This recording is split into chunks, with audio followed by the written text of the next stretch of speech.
And welcome to the Nasboys Sports Podcast. Now, did you know that Auburn held Alabama scoreless in the first half of Saturday's Iron Bowl?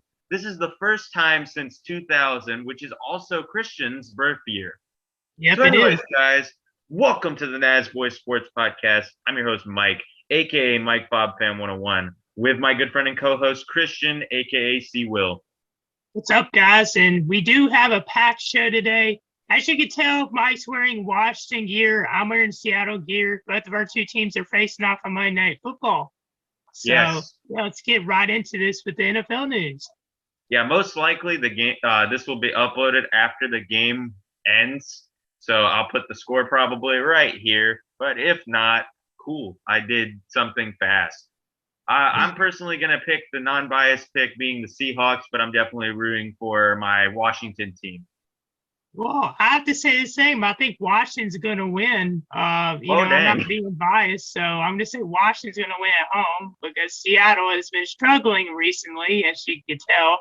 3-7, so it is what it is. Well, Washington has the lowest attendance in the league, so it's probably going to be another home game for the Seahawks.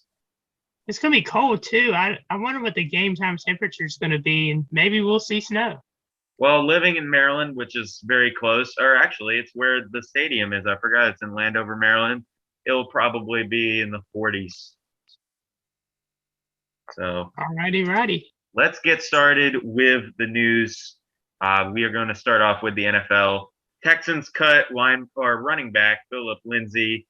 Titans waive Adrian Peterson and sign Golden Tate to the practice squad. Adrian Peterson can't catch a break. I didn't see what he did, so I'm not really sure how he played for the Titans, but that man cannot catch a break. I will say that getting rid of Philip Lindsay is very surprising. I feel like he's a really good player, so the fact that they cut him. Yeah, I mean, he's probably a decent player, but I guess the Texans have to rebuild or start rebuilding because they're trash.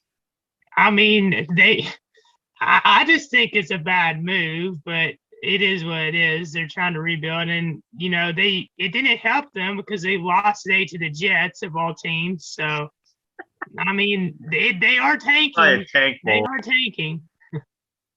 Yeah, that game was probably a tank fest. Yeah. Everson Griffin of the Vikings had a scary situation. Yeah. So he apparently thought there was an intruder in his home, and he was texting his agent saying, like, help me, please. And he had a gun in his hand. And overall, it just seemed like a really scary situation. I don't think he got out of his house till like 1 o'clock. I will say it's very odd. And I've seen some videos about this because he's had a similar incident to this before at a hotel a couple years ago where he said the same thing. Someone's trying to find me. And they did test to see if he was sane and all that and seeing what his mental state was. So to me, when I first saw it, I thought it was a publicity stunt, even though I shouldn't think that way. And that's probably not the truth, but that's what I thought. But we don't know all the details right now, but at least he's safe and he's not in a bad shape. And we hope that he's doing all right mentally. And hopefully everything's going well for him. But it was quite a scary scene. Yeah, I hope he's okay too. And Bills cornerback Trey White suffers a torn ACL. Not really too sure what to say about this. So moving on to, we talk about some of the games today that happened in the NFL. I personally didn't watch the NFL today.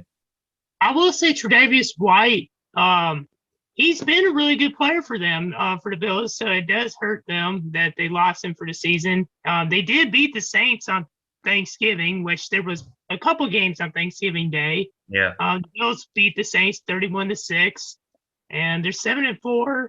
The Bills had been losing a little bit recently, but they seem to be on the right track now after beating the Saints. But nevertheless, Saints, they're 5-6 and struggling. So I don't think that's a big win.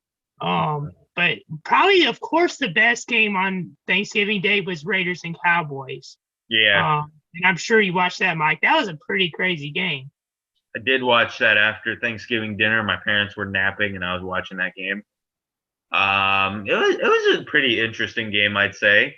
Ironically, I watched the previous game of the Cowboys, which was the Chiefs, and all they could make was field goals. But then the kicker for the Cowboys, every time I'd watch, he'd just miss extra points, and those were crucial points. And that's what it turned out to be, is the Raiders did beat them. Well, the Raiders, I feel like Derek Carr had an amazing game. He was very accurate. Same thing with Prescott. Prescott had 375 yards passing for 2 touchdowns. Yeah. But I've noticed Derek Carr, he was leading them to that win. And the Raiders also had a lot of help from their kicker, Carlson, who also hit the game-winning field goal in overtime. Here we go. This time for real. And it is delivered. Good. The Raiders win it. 36-33. Carlson, if I'm correct, had 4 field goals, and he actually is the most leading scorer, or has the most points in Auburn football history.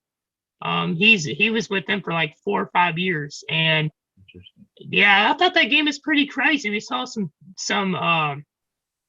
momentum boost. I mean, we saw Cowboys also had a 100-yard kickoff return.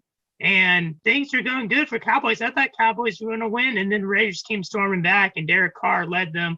I thought that was a great game. That's probably like the best Thanksgiving Day game I've seen in years. Wow. Yeah. I'm sad that I couldn't watch the end of it. I only watched the first half because I had to leave, first of all. And then when I came home, I watched a Maryland basketball game. So that was probably a dumb decision, but Maryland won. So cool. All right, moving on to college football. Well, do you want to talk a little bit about some of the NFL games today? I know. I didn't watch any of them, but if you have anything you'd like to say about it, feel free. Well, most of my teams lost today. Panthers got destroyed by the Dolphins, so Panthers, they're not going to make playoffs. It's ridiculous. A miserable performance by my Carolina Panthers. 33-10 loss to the Dolphins. Patriots on a roll still. They beat the Titans, who were the top seed, or were the top seed in the AFC. They beat them 36-13. Eagles lost to Giants. Pain, absolute pain. Low-scoring game, 13-7. A couple other ones, we saw the Chargers lose to Broncos, and the Broncos are now 6-5. And same thing with the Chargers. So right now, the AFC West is going to be it's up for grabs still, even though the Chiefs are still on top of that. 49ers beat the Vikings 34-26. And the Steelers got destroyed by the Bengals 41-10. So that was very miserable. And if I was watching that game, I wasn't able to watch it, but if I was watching that game, I probably would have thrown something. But yeah, so that recaps the NFL scoreboard for Sunday. Yes, and 2 things. 1, you're probably going to experience pain because the Skins are probably going to beat the Seahawks. And are the Patriots for real? That's a question that people are going to ask. Yeah. I mean, Mac Jones has been playing well recently. I mean, They got off to a slow start, but they've turned things around, and their defense has gone better as well. Right. I think I only watched the Patriots like once, so I really don't have an opinion on them, but they seem like they're doing good. Yep, and moving on to college football, we got a lot of college football to cover today. It was the last regular season weekend for college football. So before the conference championships start next week, there was a lot of games, and there were some big ones too. But of course, the one we have to talk about first was Michigan and Ohio State. Man, what a game that was too! That was probably the best game I've seen of those 2 teams in a while. It was snowing, it was cold. We saw a little temper flaring. Cameron Brown basically ripped Roman Wilson's helmet off and threw it, and now everybody getting into it. And I haven't seen a flag come out.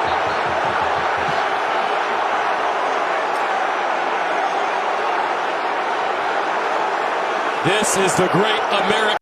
Michigan pulled out ahead. Ohio State came back a little bit again, and then Michigan ended up pulling away at the very end. But that was very fun to watch. I'm not a Michigan fan because I like Michigan State, but if I'm correct, this should knock Ohio State out of the playoff this year. Michigan, if they win the Big Ten championship, they're going to be in the playoff. So, yeah, both teams had incredible performances. One of them was by Hassan Haskins. Yeah. If I could speak English, the running back for Michigan. He had 5 touchdowns. Pretty incredible. Yeah, it was a solid game. I wouldn't say it was an amazing game, but definitely a good game. Both of their quarterbacks played really well, similar to the Cowboys game. But the game that really caught my eye this weekend was the Alabama and Auburn game, like what we mentioned earlier. Auburn was looking for yet another upset over Bama, and in true Nick Saban fashion, Bama did not quit. They came back and beat Auburn in 4 overtimes, which I did watch all of the overtimes. I did not watch the full game, but I did watch the overtimes.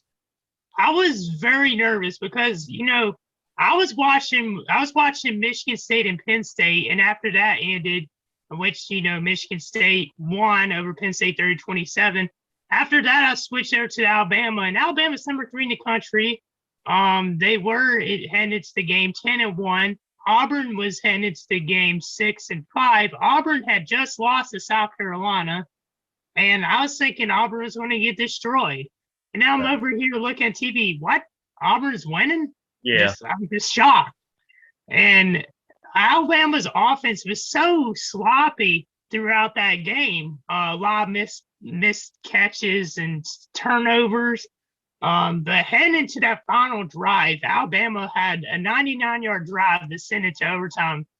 Bryce Young, he had 317 passing yards in that game, 2 touchdowns, but led the Tide down the field, and they tied the game. So I thought that game was pretty crazy. I feel really bad for Auburn. I was really hoping that they would win, right. Because, I don't want to see Alabama in the playoff again. But, Auburn just couldn't get the job done. They choked. Yeah. I wouldn't say it was a choke, but they got outplayed. Yeah, so some of the other scores, one of them that I was watching and I was just frustrated because of the way that ended was North Carolina State. It was a great game, and North Carolina was ahead for a good bit of it. And then they were up by 9 points with 2 minutes to go. North Carolina State ends up scoring after a horrible roughing the passer call. It was roughing the passer. It was a horrible call, and then North Carolina State comes back. They get they have the onside kick. They recovered it. The kicker recovered it. They come down the field and score again and win the game, 34-30. So that was absolutely pain as a Tar Heels fan. I was pretty upset about that one, but I was watching it with my grandpa. My grandpa was like, "Oh man, I can't believe they allowed them to come back like that." Did you see that? I did watch a little bit of that game, but I was switching back and forth from them and the Wizards game. So I did not really get a chance to watch the ending, but from what I saw on your Instagram story, it was probably crazy. Yeah. And another final from Friday, or the Friday game before Saturday, but Washington State beat Washington for the first time in a while, and Washington State won it in big fashion, 40-13. And Washington State fans rushed onto the field at Washington's home stadiums.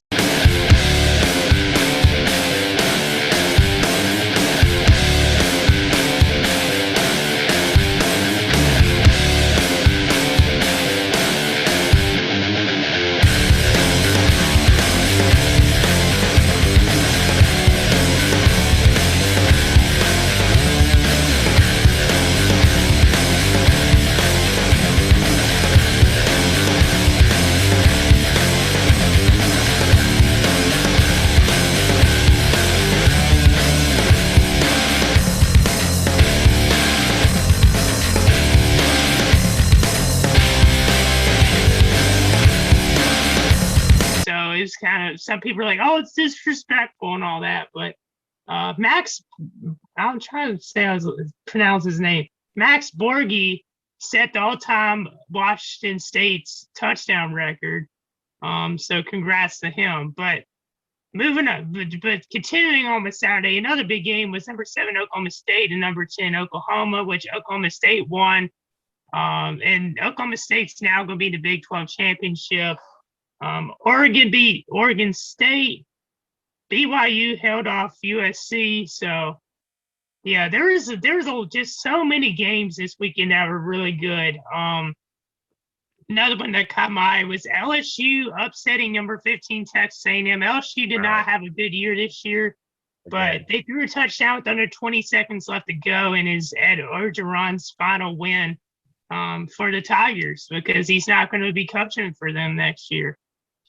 Yeah, it's crazy to hear LSU is unranked and it's considered an upset to beat Texas A&M. Well, they're 6-6, so I know. mean, it's just insane to hear that, and how LSU kind of just fell off after Burrow and Chase left. Yeah, they did fall off, that's for sure.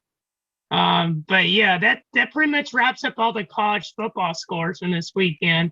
Another one too. North Texas beat UTSA. UTSA was number 20. I want to say number 22, 23, and they were undefeated, but they lost 45-23 to North Texas. Ouch. It's a pain. I'll say the Michigan State game was really crazy too, because that game was in the snow as well in Penn State. And Michigan State, instead of punting it on 4th down, they went for it, or kicking the field goal on 4th down, they went for it. And it was an amazing catch in the end zone to put the game away for them. And Nebraska, I found this crazy stat about Nebraska too. They lost to Iowa, but Iowa is going to the Big Ten championship game, which is surprising to me. Yep, Iowa is. And they're going to get TND Takeover posted about these stats, and Iowa's college football page commented on it saying, "Are we seriously praising a team for going 3-9?" But nevertheless, Iowa lost 8 games by combined 49 points. They went 1-8 in the Big Ten. They are the first team in college football history to lose 9 games by single digits. So that's pretty crazy. Yeah, Nebraska just not doing good. They've been struggling the last couple of years. Right. So what should we talk about next? I think we got. All right, moving on to the NBA. PJ Dozier tears his ACL and will miss the remainder of the season. LeBron James kicks out fans who said his son should die in a car crash. What is LeBron looking for? We got a fan that's got a little unruly, and LeBron is pointing it out to the officials. And what they're going to do is they're going to put them out. I don't know. Well, clearly, I wouldn't know what they said. They're on the other side of the court, but they're putting them out.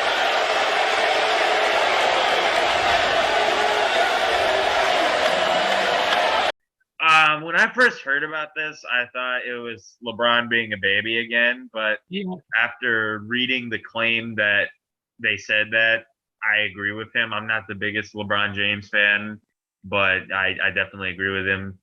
You don't want your son or daughter, whoever, being told they should die in a car crash just because of you. So that's pretty screwed up.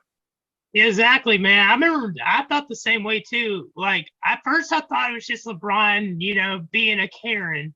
And I had no idea, the context behind it. I mean, that's what it shows you about how social media is nowadays. When sometimes you don't get the full context immediately, and it takes like a day for stuff to find out. And then once people are like, oh, now we know why he was bad. Yeah, it's pretty crazy. Those fans like that shouldn't be allowed in NBA stadiums or, sports stadiums, period. It's ridiculous. People just need it's sad too. Just people need to think about what they say before they say it. And you shouldn't be thinking stuff like that and saying that. It's just ridiculous. Like, if you have a problem with LeBron James, criticize his game or criticize how he acts on the floor. Don't bring his son into it. Exactly. And I saw another clip too of LeBron's son Bronny. He was playing a high school game, and there's fans taunting him, and they actually were holding up a China flag with a crying LeBron face on the flag in the stands. So I mean, even LeBron's son's having to deal with a lot of pressure, and Right. And then people are still like calling him LeCaren. It's like, dude, he's defending his son. I don't blame him. Stop. Exactly. I mean, it's about family. You know what I'm saying? Like family. It's a family matter. I mean, of course he's going to do something about it. He's a family man. And yes, I did just say family. Family. So. Yeah, I was about to say family. No Vin Diesel. Yeah, here we go again. Ben Simmons could come back to the 76ers because he's apparently going broke due to his fines and spending habits. Okay, the fines part, that's fair because he's missing the games. But his spending habits, if you're already down in money and you're not doing your job, you don't have to buy a freaking car every week. And that's literally what he's doing, apparently. He's buying a car every week, and he's not even playing on the floor. He's not on a team because no one will take him because the 76ers want people's stars. They're superstars, might I add. As a Philly fan, I was just like, man, Ben Simmons in the news again. But if I'm correct, it was 2 or 4 houses he bought that were a lot of money, and he needs to learn how to control his money. And I mean, clearly he had no boundaries. No one was helping him financially, and he was just out here spending it all. And as you said, like, he needs to be back on a team so he can not only improve his game, but also be good financially. And we see this with athletes, Mike. We've seen this multiple times. Athletes with so much money just think they could use it all, they have it all, and they could do whatever they want. And no, that's not the case. And it's pretty sad, but at the same time, hopefully he learns his lesson and just doesn't keep acting the way he does. I mean, as a Philly fan, I don't want him on the team. I've been saying this for a long time. Right. And it's ridiculous, man. It's just like I don't know what's going through his head and all that, but hopefully things get fixed and situations can get better for him. And I don't hate him or anything like that, but he just needs to find something else, needs some help and guidance from people that know what to do. Yes. He has no plan right now. He's just, 1 week it's this thing. 1 week he's going to be leaving the team. Next week he's going to be like, we're going to stay on the team.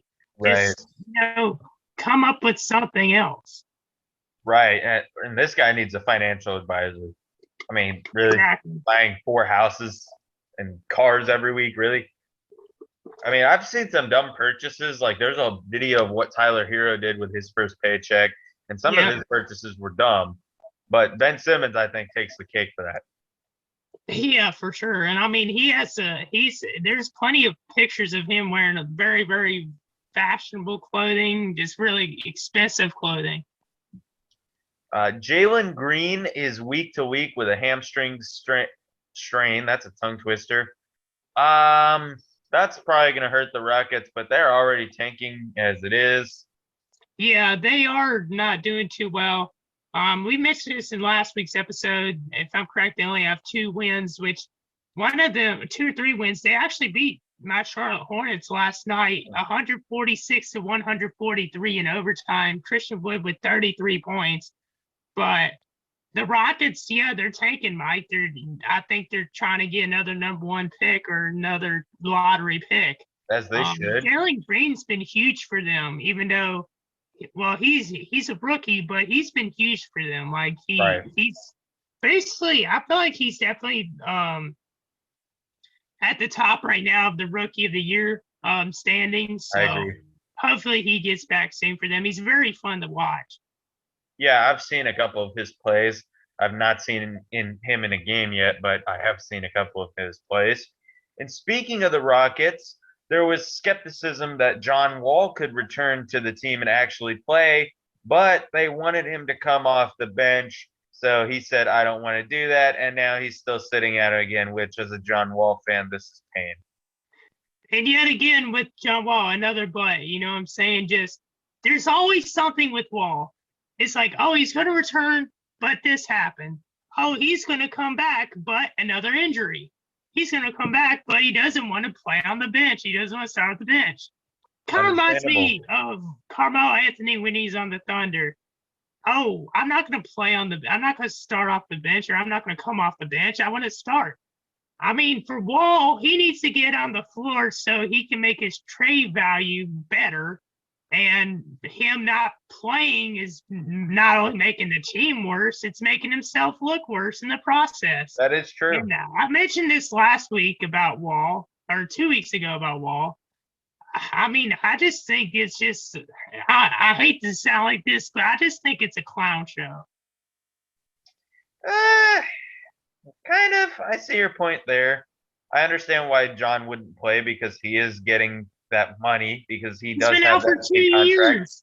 He's been out for so long. I mean, get back on the floor.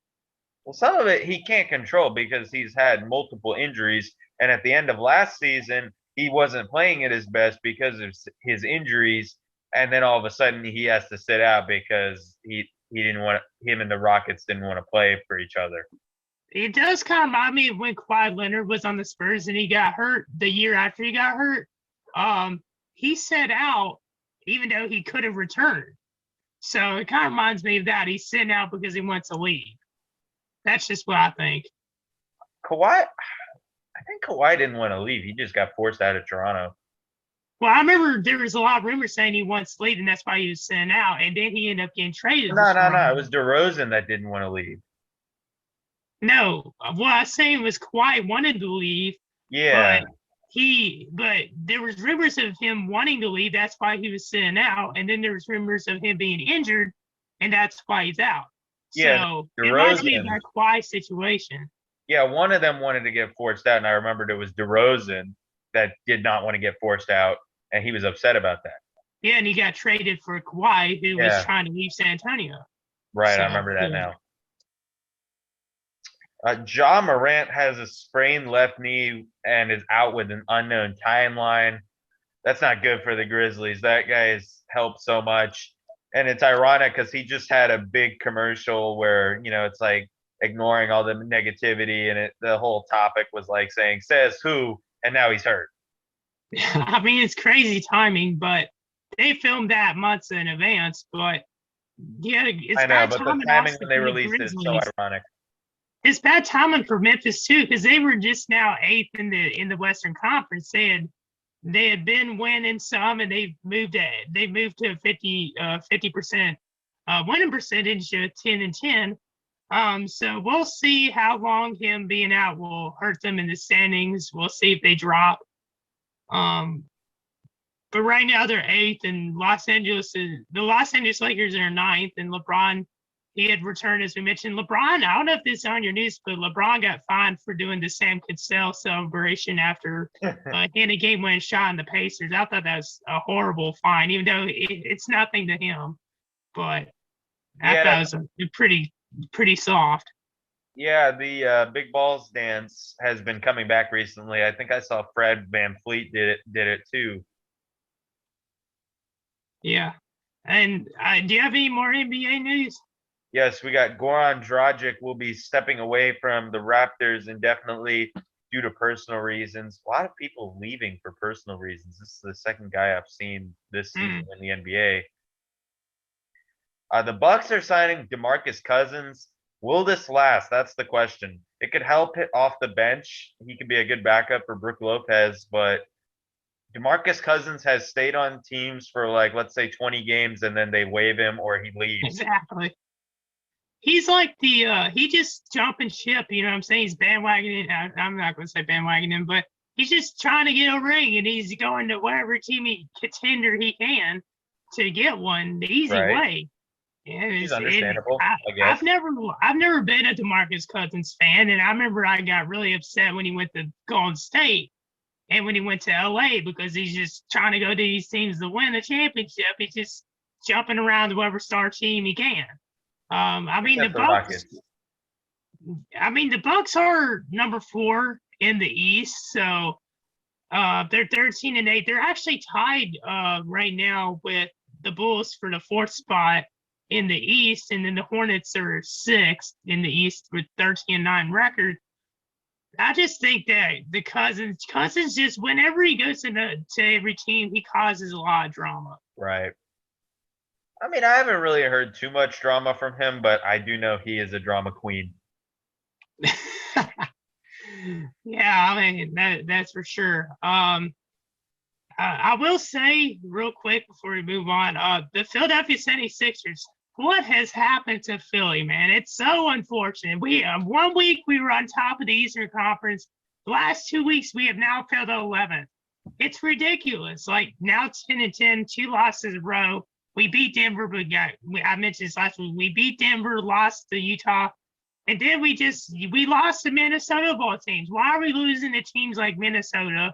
And we just getting slapped in the face. I mean, I know Tobias Harris has been out, and that's been one big reason. He's been out he had a thigh injury, and and Embiid's been out too for a bit too. I think Embiid had COVID, so it's crazy that Philadelphia is just, they were so good, and then now they've just dropped so far down. So I mean, it is still in the season. They could come back to the playoff level, but pretty upsetting. They will, but I just gotta say this one thing. You got smoked by this guy, Juan Toscano Anderson. That dude was like bouncing all over them, dunking all over them. He had like 13 points, and most of them were just these crazy dunks. I watched the end of that game. Are you talking about the Golden State game? Yes. Okay, yeah. So I figured Golden State, they're just, them and Phoenix have just been going off. Phoenix is on a 16 game winning streak, which is pretty crazy. Phoenix is 17-3 right now. They're on fire. Manifesting the Wizards ending that winning streak. Wait, they did? No, I think they're playing them either Monday or Tuesday. I'm not really too sure. Yeah, let me look that up real quick. But while he's looking that up, Klay Thompson and James Wiseman have been assigned to the Warriors G League affiliate, the Santa Cruz Warriors, which is a closer step to Klay's return. Yeah, I mean, we've been wondering when Klay's going to return back, but it's always going to be, oh, he's come back in November. Oh, he's coming back December. Just come up with a date. You know what I'm saying? Yeah. Like, I really wanted a confirmed date so we know he's coming back. And, I hope he returns and all that. But as I've said this a couple times before in the podcast, I just think he's going to get hurt again just because of his history. I get that, but I don't want them to rush him out like they did in the finals, and he's still hurt. Well, they haven't. I mean, he's been out for 2 years. I mean, they haven't rushed him. I know, but like I don't mind that they keep doing this because I don't want them to rush him and then he either sucks or he gets hurt again because of poor conditioning. Yeah, I get that. So moving on to the NHL. Yep, in the NHL. Let me pull up my notes here. There hasn't been a whole lot of NHL news. I know Toronto, they're still on a roll right now. They're on a 3-game winning streak, and they're second in the Atlantic Conference. The Hurricanes have been losing a little bit recently, and Washington's been on a winning streak. They've actually moved on top of the Metropolitan Division in the Eastern Conference. So the Hurricanes are now second in that division. Washington moving up to now, they're now 14-3-5 with 33 points, which is the most in the Eastern Conference.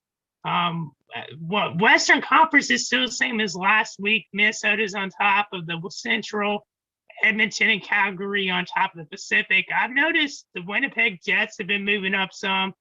They've moved up to third in the Central.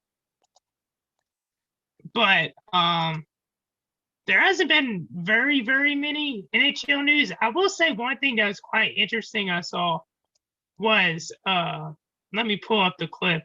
A Rangers player named Artemi Panarin, he threw his glove at Boston Bruins player Brad Marchand from the bench.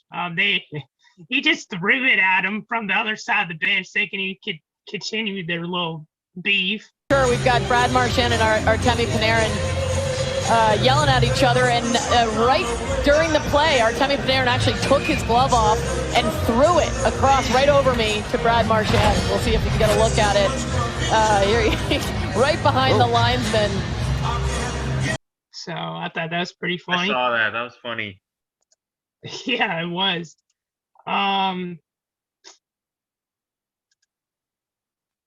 So in another little bit of a fight too, the Los Angeles Kings' Brendan Lemos was ejected after Senators Brady I'm going to screw up his name. Takachuk said he bit his hand. So apparently Lemos is taking after Luis Suarez with biting. The whistle, and now we'll get a little shoving match after the whistle here. Maybe a little more in the corner with Lemieux and Lazard involved. Brady Tkachuk in there, and Tkachuk is all tangled up right in the corner. And linesman Libor Suchanek trying to break up Tkachuk and Lemieux. Well, this is a family feud that goes back a lot longer than just the last few seasons these guys have played against each other. Their fathers have battled hard over the years as well. And these two guys, whether they're lying down or standing up, they're still throwing punches. Battle in the bloodlines here.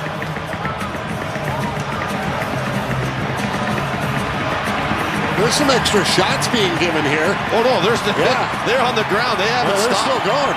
And I don't know if he thinks he bit him or he is. Yeah, He's saying he bit me. Don't read lips, kids. But Tkachuk trying to claim that Lemieux has bit him here. With COVID and everything, you bite somebody? That's not been confirmed, but it said that he was, even though there was a picture of blood coming off of his hand.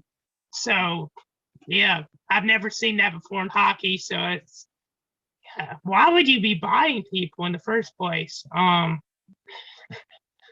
So yeah, that's pretty crazy. And the San Jose Sharks, they placed their star forward Evander Kane on waivers and plan to send him to the AHL.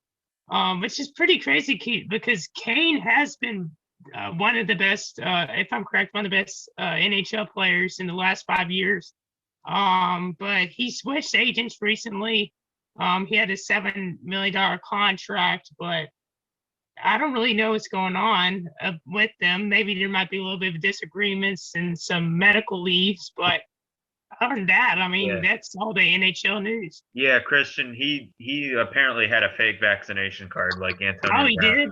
Okay. Apparently, but I think he actually did it. So, yeah. Moving on to college basketball, I'm going to just say like the notable scores and probably some of the top 25. But we got number 1 Gonzaga versus number 5 Duke. Duke upsets them 84-81. I got kind of a feeling like I should watch this game, but I was too tired to, and I didn't. And Duke beat them. And after watching that massacre that Gonzaga did over UCLA, which I did not expect them to kill them by 20 points, 83-63. That was insane. Yeah, and there was a couple of upsets this weekend, or this past week. One of them was Iowa State. They're actually 5-0 or 6-0 right now. At the time of the recording, they beat number 9 Memphis 78-59. So that was a huge win for them. And Iowa State's been beating some top 25 teams. I mean, put them in the top 25 by now. I mean, come on, committee. But if I'm correct, their new poll, AP Top 25 poll, should be out tomorrow, which would be Monday. But St. Bonaventure's actually moved up 6 spots to number 16 over the past week, which is pretty cool for them, a small school. Arkansas has moved up 13. We see Alabama's at number 10, but Alabama got beat by Iona. That's another big upset. I thought that was pretty crazy. And one of the craziest finishes of this past weekend, they had a couple of tournament games out west, and Dayton beat number 4 Kansas on a buzzer beater. It was a beautiful shot. I don't know if it's on the top 10 this week, but I thought that was a pretty crazy play there to end the game. And Dayton took home that W. So Baylor beat Michigan. Michigan State, I feel like, should be ranked, even though they do have 2 losses. Michigan State's beat some solid opponents, and even though I'm a State fan, I'm not trying to be biased or nothing, but they beaten some solid opponents. They should be in the top 25. But yeah, that's some of the college basketball scores from this past week. Okay. And before we get to the top 25, we started this last week, and it's soccer news. So we got a little bit of things in soccer, and one of them I will say is a little sus. So I'll try to talk about it as politely PG as possible. Okay, so the MLS playoffs are going on right now. As I mentioned last week, and the Philadelphia Union actually beat Nashville SC to advance in the Cup playoffs. Nashville missed 4 shootout penalties, which is pretty bad. Nashville blew 4 chances of scoring, and yeah, they're not going to advance. So Real Salt Lake City, they beat Sporting KC in the Cup playoffs, and they scored in the first minute of the second half stoppage time to put them and give them the win. Okay, more soccer news. Lionel Messi had 3 assists in Paris Saint-Germain's comeback win over Saint Etienne. Sergio Ramos, it was his first game with Paris Saint-Germain. And it seems like Paris Saint-Germain, they've been getting a lot of stars recently since Lionel Messi went there. I mean, they do have Neymar. He's been there for a bit, and he actually got an ankle injury. He had to be stretchered off, so hopefully he gets back soon. And in international soccer news, or actually before that, more news with Neymar. This is what one of them that I seen. There was rumors of Neymar having some very odd activity with his sister, and some of the fans on the other team kept chanting something really bad about his sister. I'm not going to say what they said, but that was pretty crazy. We home Alabama. Yeah, sort of like that. It was similar to that, but I'm not going to say what they said.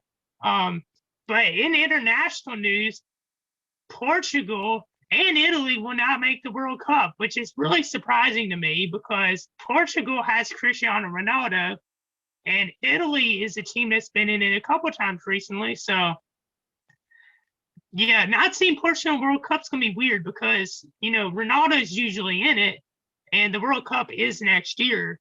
But they didn't qualify, and it just shows you just because you have one star team doesn't mean the whole team is going to be good. You have to have a whole team, a good, solid team, to be able to make the World Cup, and one star is not going to do it for you. Ronaldo and Portugal couldn't get it done in their qualifiers, and they missed the World Cup. So that concludes the soccer news for this week. Yes. So let's do the top 15 here. Coming in at number 15, Damien Pierce scores touchdown with no helmet. Hands it off to Pierce for the cutback. Pierce lost his hat, but not his mind. Touchdown! But there's a flag down.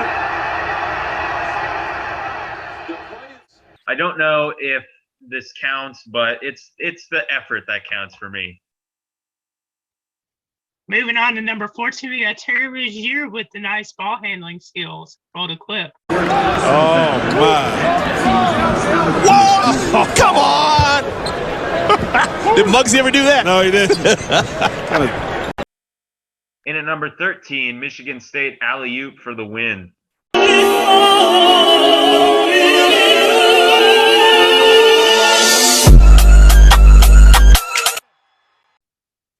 You love to see it. And moving on to number 12, they got Lonzo Ball. I don't know why I said Lonzo Ball. It's like a Le'Veon Bell, but Lonzo Ball's crazy save and pass here. Here's the video. Little piece there of Şengün. The outlet feed for Levine. What a catch! And the score! And a foul! tell you, Matthews just got mossed. In at number 11, Austin Eichler, clutch block. A deep defense. Can't get burned on that defense. But both defenses. Next up, I feel like you were biased on this one, Mike, but Bradley Beal's outlet pass. The other end.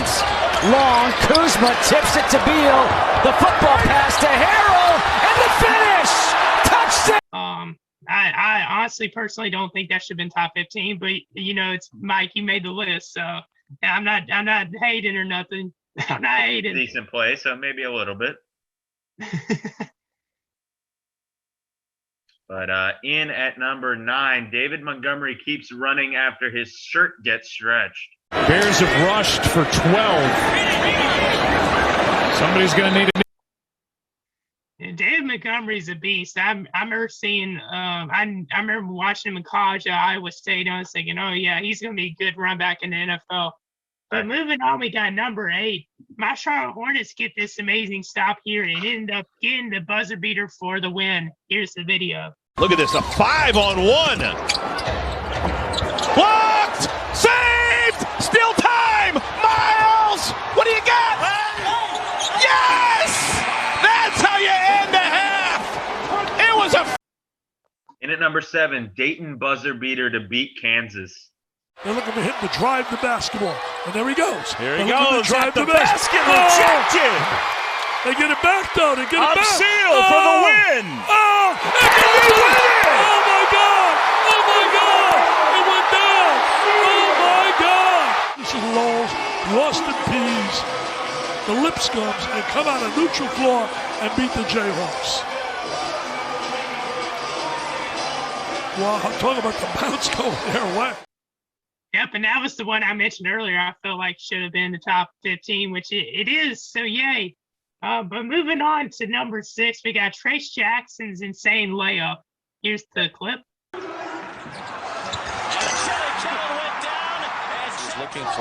Yeah, I didn't know how to describe this when I wrote it, but he spun past one dude, stepped by another one, in for the layup. Amazing. Yeah, very fancy footwork. In at number 5, D'Angelo Russell, clutch shot in overtime. Face guarding is Niang. Russell against Thibault. Here's a 3 for the tie, and he pours it in. At number 4, we got Florida's buzzer beater for the win. Here's the video. Myron Jones with a rebound. 4 seconds left. Jones plays it ahead. Here's Appleby for a game winner. A 3-ball. Yes! It's good! It's good! It's good! How my Tyree Appleby knocks down a 3-ball out high to the right from 25 feet, and the Gators have stolen the game.